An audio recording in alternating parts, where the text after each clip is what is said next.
Sahabat pembelajar, berjumpa kembali bersama Imade Sidiase Belajar Jadi Guru.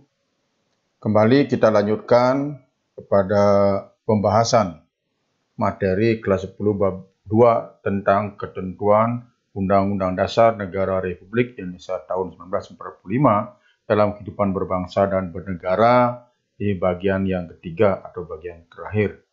Dan sekali lagi bagi sahabat pembelajar yang ingin belajar tentang bagaimana membuat slide PowerPoint seperti ini yang bertirai seperti ini, silakan sahabat pembelajar buka pada channel Imade Sidiase Belajar Jadi Guru tentang materi cara membuat slide PowerPoint yang unik dan menarik seperti tirai.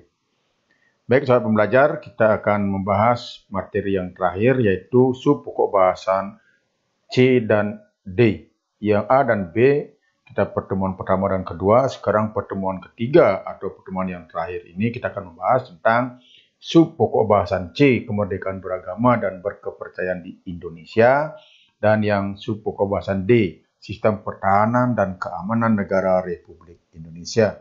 Kita langsung saja mulai kepada sub pokok bahasan C, yaitu kemerdekaan beragama dan berkepercayaan di Indonesia. Kemerdekaan beragama dan berkepercayaan di Indonesia ini diatur dalam Undang-Undang Dasar Negara Republik Indonesia tahun 1945, khususnya di dalam pasal 28E, yaitu ayat 1 dan ayat 2. Dalam ayat 1 dinyatakan bahwa setiap orang bebas memeluk agama dan beribadat menurut agamanya, memilih pendidikan dan pengajaran, memilih pekerjaan, memilih kewarganegaraan, memilih tempat tinggal di wilayah negara dan meninggalkannya, serta berhak kembali.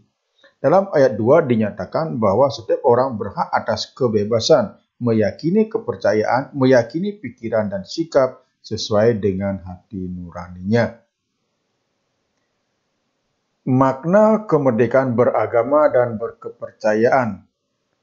Menurut Undang-Undang Dasar Negara Republik Indonesia tahun 1945 dalam pasal 29 ayat 2 dinyatakan bahwa negara menjamin kemerdekaan tiap-tiap penduduk untuk memeluk agamanya masing-masing dan untuk beribadat menurut agamanya dan kepercayaan itu. Yang kedua, membangun kerukunan umat beragama. Di Indonesia ada yang dimaksud dengan tri kerukunan beragama, yaitu kerukunan internal umat seagama. Yang kedua, kerukunan antar umat berbeda agama. Dan yang ketiga, kerukunan antar umat beragama dengan pemerintah. Sekarang yang D, kita bicarakan tentang sistem pertahanan dan keamanan negara Republik Indonesia. 1. Substansi pertahanan dan keamanan negara Republik Indonesia. Menurut dasar hukumnya, yaitu Undang-Undang Dasar Negara Republik Indonesia tahun 1945, pasal 30.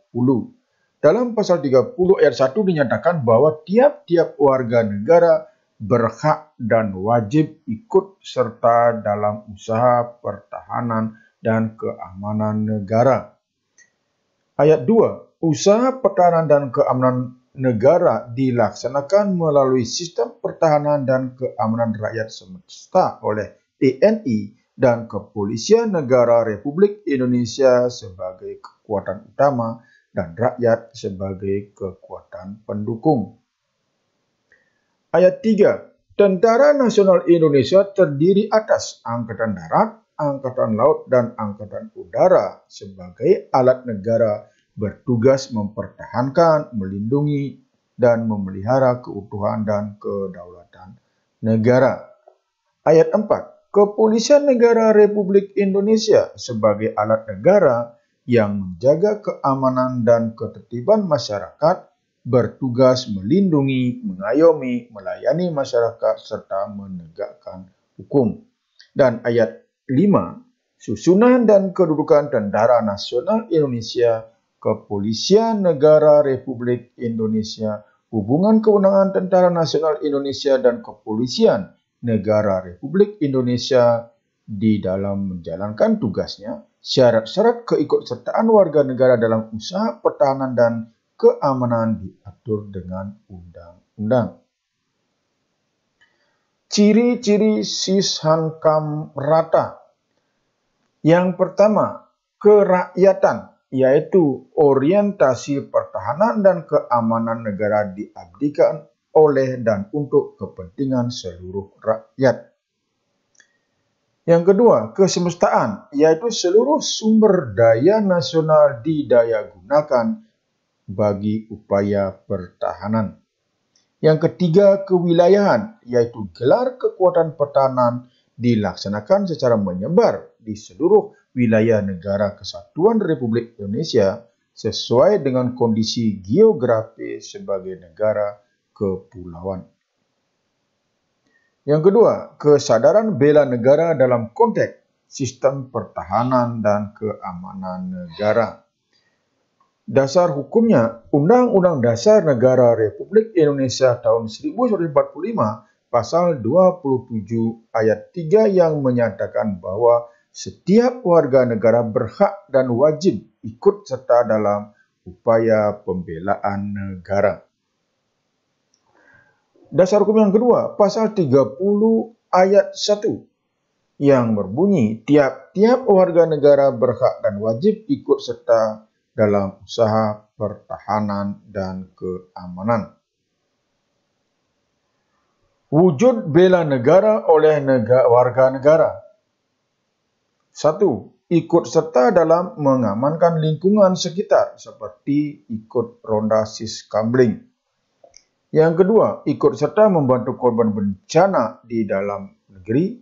Yang ketiga, belajar dengan tekun pelajaran pendidikan kewarganegaraan atau PPKN. Yang keempat, mengikuti kegiatan ekstrakurikuler seperti paskibraka, PMR, dan pramuka. Yang kelima, pelatihan dasar kemiliteran secara wajib. Yang keenam, pengabdian sebagai anggota TNI dan pengabdian sesuai dengan profesi keahlian. Baik, demikian yang bisa saya sampaikan.